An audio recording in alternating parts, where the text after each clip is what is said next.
오늘 본문 말씀은 10명의 나병 환자를 일시에 고쳐주시는 말씀입니다. 오늘 본문 말씀을 잘 깊이 묵상해서 읽어보면 매우 상징적이요 교훈적입니다.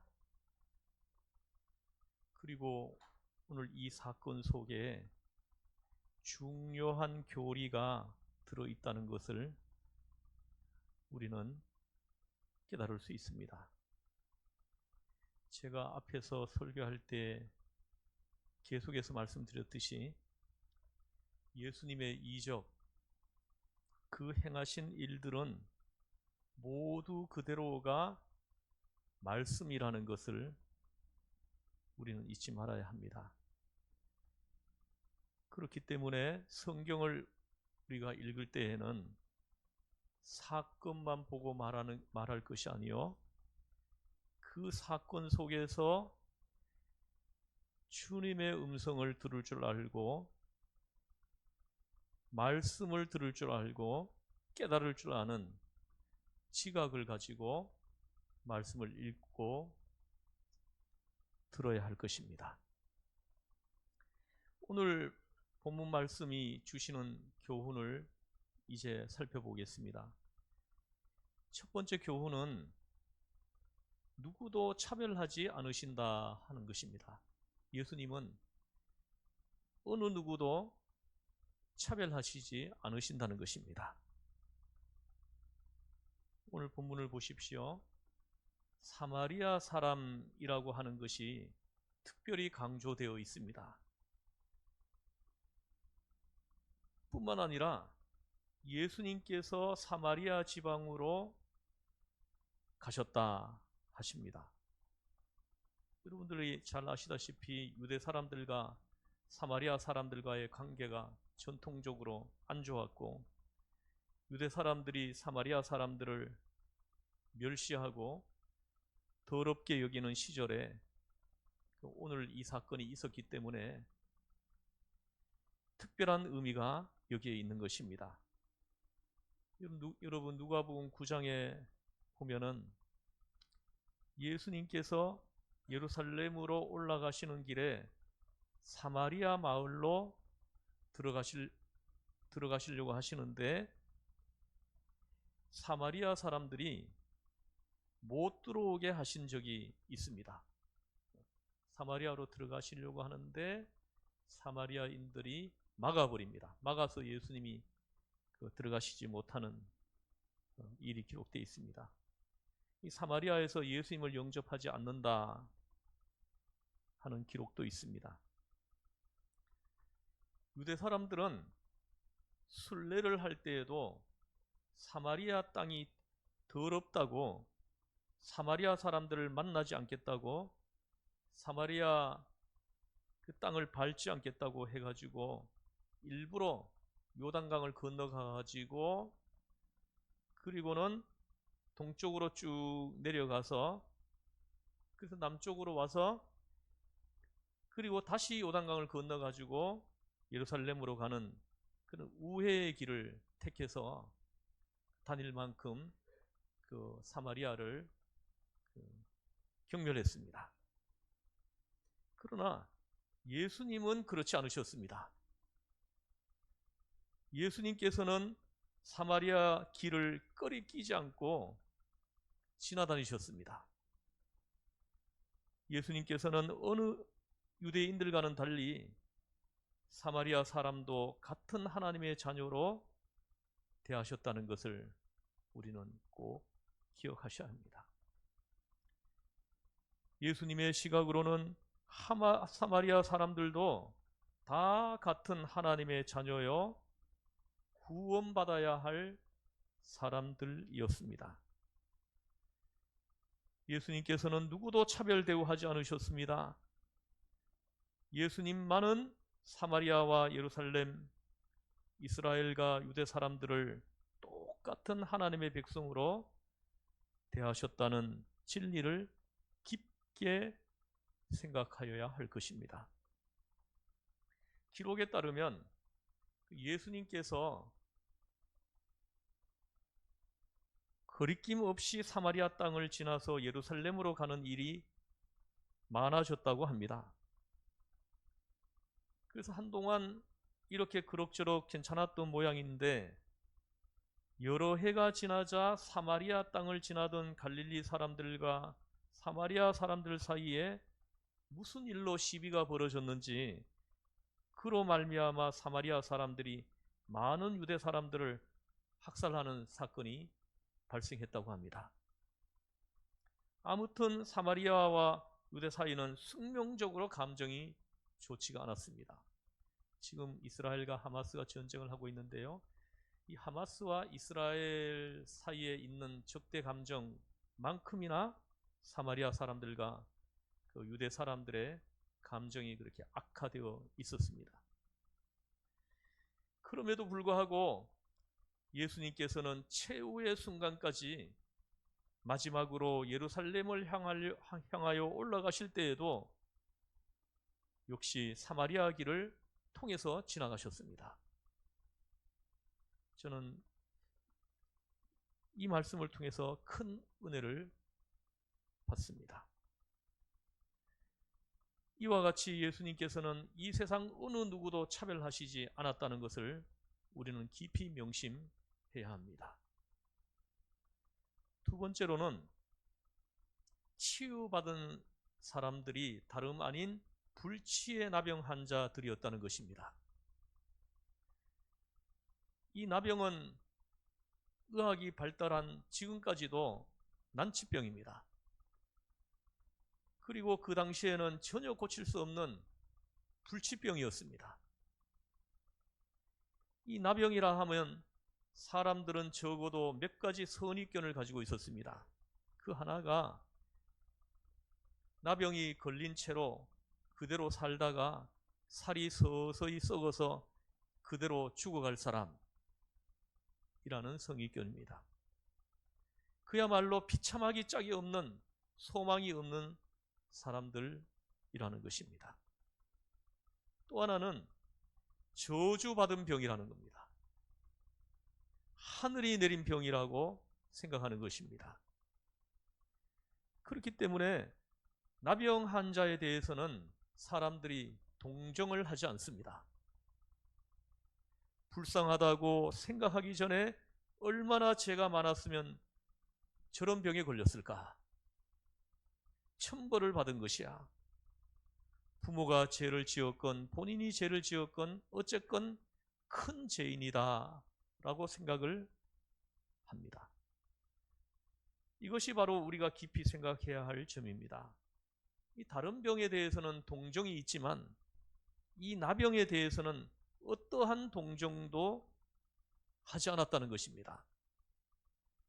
그리고 한번 걸리면 영원히 격리되어야 했다는 것을 먼저 알아야 하겠습니다.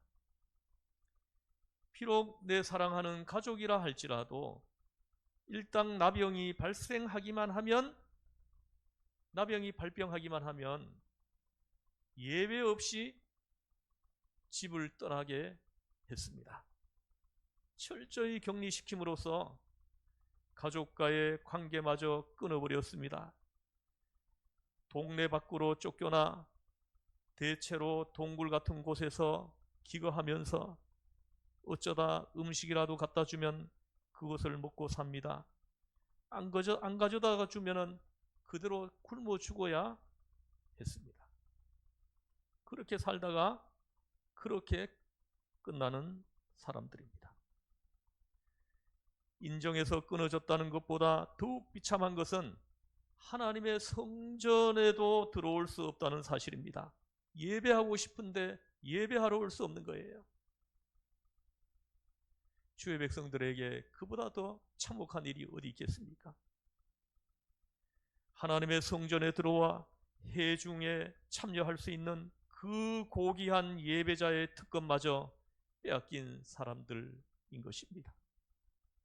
역한 냄새가 나고 더러운 모습을 한 데다가 점령될 위험까지 있어서 사람들은 몽둥이로 심한 경우에는 환자를 알아본 쪽에서 먼저 피한다거나 돌을 던지거나 해가지고 멀리 떨어져 가게 했습니다. 혹 그 증세가 덜해서 아직 겉으로는 잘 식별되지 않는 경우에도 병자가 스스로 주위에 지나가는 사람들한테 손을 흔들면서 내 가까이 오지 마시오. 나는 부정한 사람입니다. 가까이 오지 못하게 그렇게 알려주어야 했습니다. 이것이 저들의 규례입니다. 누가 사랑해 줄 마음이 있고 없고가 문제되지 않습니다. 보통 사람들이 다가와서 손을 만지려 해도 오히려 병자 쪽에서 거부해야 합니다. 거부하지 않고 나병이 걸린 것이 발각이 되면 돌에 맞아 죽었습니다. 이렇게 버려진 사람들입니다.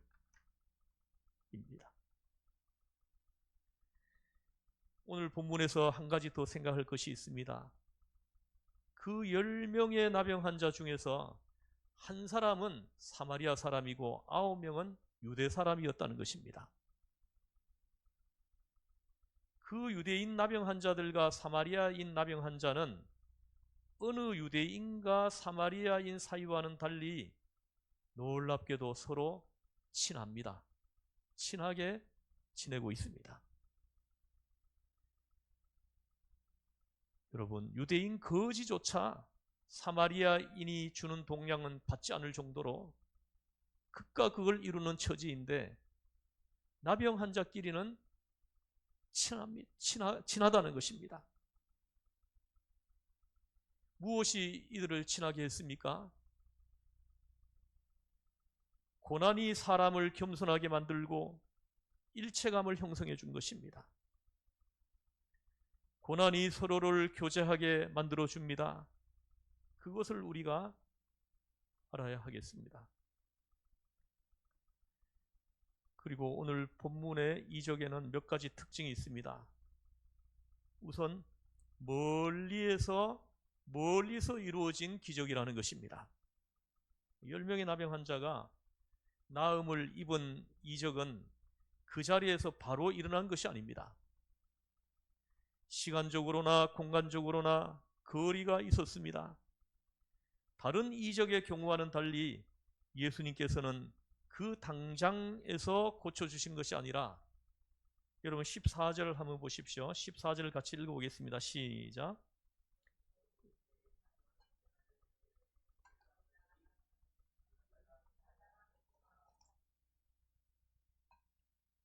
아멘. 이거 보십시오. 가서 제사장에게 너희 몸을 보이라 하십니다. 예수님과 10명의 나병 환자가 만난 장소는 사마리아 땅입니다. 나병 환자들이 제사장들을 만나러 예루살렘까지 가는 길은 가까운 길이 아닙니다. 놀랍게도 그들은 말씀을 따라 고분고분 길을 떠났고 얼마쯤 가서였을까? 가는 길에 그들은 저들의 몸이 깨끗해진 것을 알아차렸습니다. 가거라, 보여라, 조건부 이적이었습니다. 그 말씀대로 순종해서 가다가 이적을 보았던 것입니다. 예수님이 안 계신 곳에서 일어난 것입니다. 할렐루야. 여러분에게 이와 같은 큰 은혜가 함께 하시기를 축복합니다. 그리고 또 한 가지, 기적은 주님의 능력을 믿고 말씀대로 행하려고 하는 순종이 전제되어야 한다는 것을 깨달아야 합니다. 예수님께서 제사장들에게 가서 보이라 하셨을 때 그 나병 환자들이 선생님이시여 우리의 손에 손을 얹고 기도하시든지 우리의 몸을 좀 만져주시든지 해서 이 자리에서 고쳐주신 다음에 제사장에게 가도록 해 주십시오. 병 고침도 받지 않았는데 어떻게 제사장에게 가라는 말씀입니까? 이렇게 우기면서 제사장들에게 가지 않고 우물쩡거렸다면 어떻게 되었겠습니까? 못 고쳤을 것입니다. 10명 중 하나라도 가지 않았다면 어떻게 되었겠습니까? 그 하나는 아마도 기적을 볼 수 없었을 것입니다. 이처럼 오늘 이 나병 환자들이 고침받은 것은 순종을 첫째 조건으로 전제한 기적이었던 것입니다. 가서 보이라 하니까 갈 때 가는 도중에 일어난 기적입니다. 다행스럽게도 그들은 고분고분 순종을 했고 마침내 몸이 깨끗해졌습니다. 할렐루야. 또한 오늘 본문의 이적은 소원에 응답하는 성격을 띠고 있습니다. 예수님께서 나병 환자들을 보고 긍휼히 여기셔서 고쳐주신 것이 아닙니다. 다음번에 설교할 말씀이지만 요한복음 9장에 보면 나면서부터 맹인된 사람을 고치실 때는 본인이 요구해서 일어난 일이 아닙니다. 주변에서 이 사람이 맹인된 것이 누구의 죄 때문입니까? 물었을 때 그 사람의 눈을 뜨게 해 주셨던 것이지 본인이 예수여 내 눈을 뜨게 해 주십시오 하고 부탁한 일은 없다는 말입니다. 즉 기도한 것이 없습니다. 그 맹인은 눈을 뜨게 해달라고 간구하거나 매달리거나 한 적이 없습니다. 그런데 오늘 본문에서는 10사람이 예수님께 간구합니다. 보십시오. 13절 같이 한번 읽어보겠습니다. 시작. 소리를 높여 이르되 예수 선생이여 우리를 불쌍히 여기소서 하거늘. 소리를 높여 큰 소리로 예수 선생이여 우리를 불쌍히 여겨주세요. 우리를 불쌍히 여겨주세요. 이렇게 나병이 걸린 채로 내 인생을 종료하고 싶지 않습니다. 건강을 회복해서 하나님 앞에 영광을 돌리는 삶을 살고 싶습니다. 이 나병 환자들이 예수님께 간구하고 있는 것입니다. 우리를 불쌍히 여겨주세요. 우리를 긍휼히 여겨주세요. 이 사람들이 예수님께 대한 소문을 들었거든요. 그 능력에 대한 소문을 듣고서 나병도 고칠 수 있다는 믿음을 가지게 된 것입니다. 나병을 고칠 수 있다는 믿음은 이스라엘 사람들의 개념에서 보면은 메시아간입니다. 메시아가 아니고는 그런 일을 할 수 없기 때문입니다. 적어도 10명의 나병 환자는 그만큼의 신앙을 가지고 예수님을 대하고 그리고 간구했던 것입니다. 예수님은 메시아이십니다. 예수님은 우리 죄를 대속하시기 위해 이 땅에 오신 하나님의 아들이십니다. 우리의 죄를 대속하시기 위해 십자가에 못 박혀 피 흘려 죽으신 우리의 구주이십니다. 이 신앙을 가지고 이 믿음을 가지고 간구했다는 것입니다. 들려오는 소문을 예수님에 대한 소문을 들었는데 놀랍게도 이 믿음이 생겨나 있다는 거예요. 이것이 이들에게는 축복이었어요. 소문을 들으면서 하나님이 그들에게 믿음을 선물로 주신 것입니다.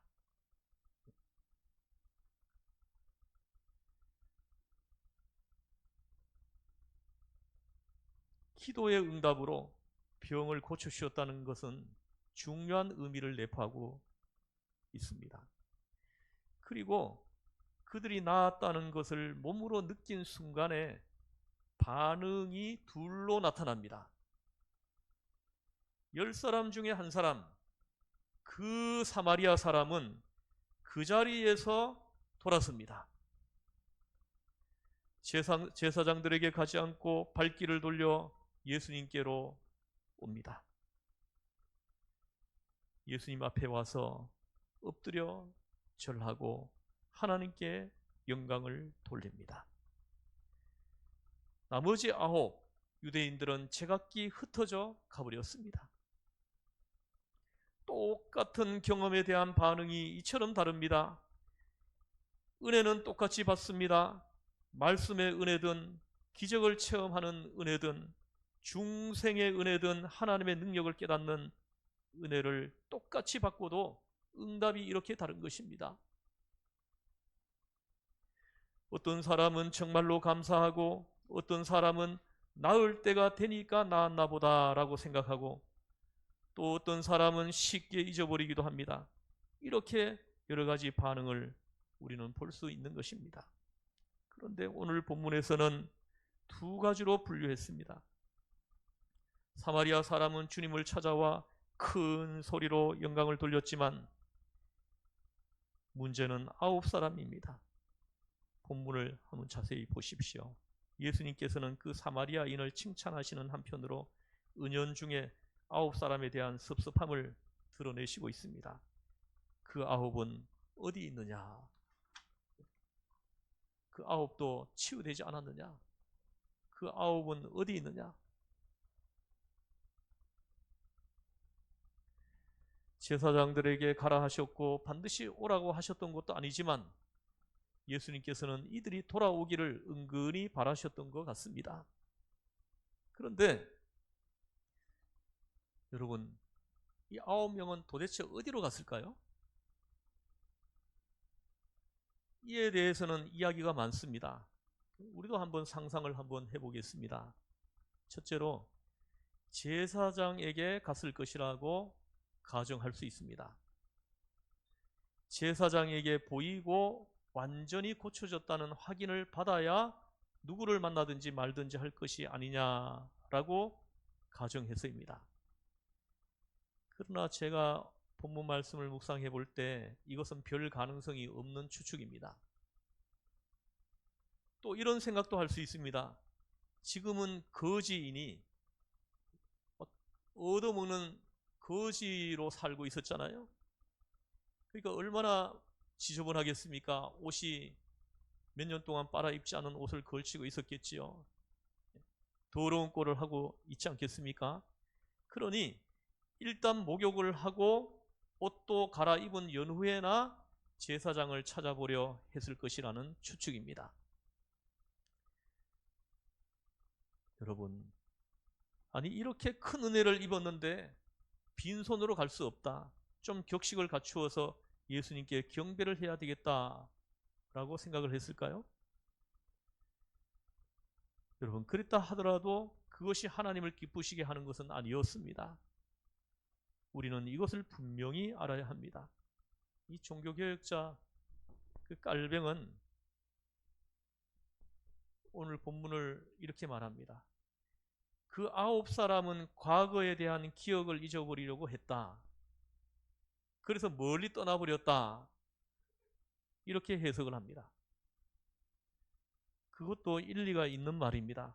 그러나 아무리 그런다고 해도 자신들이 나병 환자였다는 것은 그 지방에서 누구나 알고 있는 사실이고, 그래서 모두가 여느 사람 대하듯 대해주지는 않을 것이므로 그 지방에서 살아나가는 것보다는 딴 데로 가서 살아야 사람 구실을 할 수 있을 것이라고 생각해가지고 아주 멀리 떠나 버렸을 수도 있지 않았겠습니까?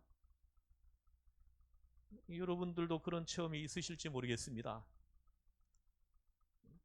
예를 들어서 무슨 잘못을 해가지고 감옥에 들어갔다 나왔습니다. 그러면은 그 사람을 알고 있는 모든 사람들이 선입견을 가지고 막 보지 않겠습니까?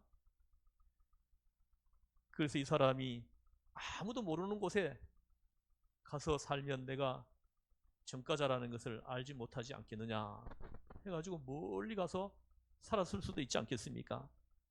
이 9명이 그러한 생각을 가지고 아주 멀리 떠났을 것이다. 이렇게 볼 수 있습니다. 문제는 예수님께서 그렇게 기대하지 않았다는 데 있습니다. 그래서 그 아홉은 어디 있느냐 물으신 것입니다. 그것은 반드시 도와달라는 전제 조건도 아니고 강한 의무도 아닙니다. 그러나 돌아와 하나님께 영광 돌리는 것은 은혜에 대응하는 당연한 행위인 것입니다. 예수님께서 말씀하십니다. 이 이방인 외에는 하나님께 영광을 돌리러 온 자가 없느냐. 이 사마리아인 외에는 하나님께 영광을 돌리기 위해서 돌아온 자가 없느냐. 여러분, 하나님께 영광을 돌린다는 것이 무엇입니까? 오늘 본문에서 이 사마리아인이 크게 소리질러 하나님께 영광을 돌리고 했어요. 그럼 여기서 하나님께 영광을 돌리는 것이 무엇입니까? 어떻게 하는 것이 하나님께 영광을 돌리는 것입니까? 예수님 말씀의 깊은 뜻은 여기에 있습니다. 즉각적으로 돌아오는 것입니다. 즉각적으로 죄를 회개하고 하나님 앞에 돌아오는 것입니다. 이것이 하나님께 영광을 돌리는 거예요. 옷이 더러워도 괜찮습니다. 몸에 냄새가 나도 괜찮습니다. 뭐라고 손가락질 받을 만한 추한 모습을 가졌다 해도 상관없습니다. 예물이 없어도 괜찮습니다. 다만 은혜를 깨닫고 체험하는 그 순간에 그대로 돌아오는 것입니다. 빈손이라도 좋습니다. 그 모습 그대로 가지고 돌아와서 엎드려 하나님을 찬양하고 영광을 돌리는 것, 그것을 하나님은 기뻐하신다는 것입니다. 예수님은 바로 그것을 바라셨던 것입니다. 그런 행위를 가리켜 하나님께 영광을 돌렸다라고 말씀하고 있습니다. 여러분, 주님 앞에 나올 때 너무 격식을 갖추려고 하지 마십시오. 너무 생각이 복잡하면 은혜를 받지 못합니다. 실제로 우리가 사람과 사람 사이를 볼 때도 정말로 고마움을 느낀다면 그렇게 많은 격식을 갖추지 않습니다. 그대로 그 마음에 있는 대로 표현하십시오. 감사라는 것은 즉각적으로 우러나는 것이지 미루어 감사할 수는 없는 것입니다. 하루만 미루어도 감사할 수 없습니다. 몇 시간만 미루어도 마음이 변질되지 않습니까? 그저 바로 그 즉시 감사해야 하는 것입니다. 은혜를 체험한 그 즉시 할렐루야 주님을 찬양합니다. 하나님 앞에 찬양을 올려드리고 하나님 감사합니다.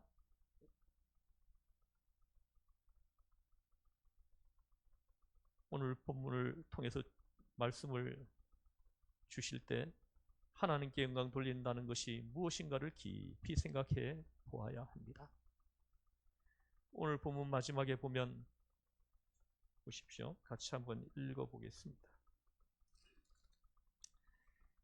19절을 같이 한번 읽어보겠습니다. 시작.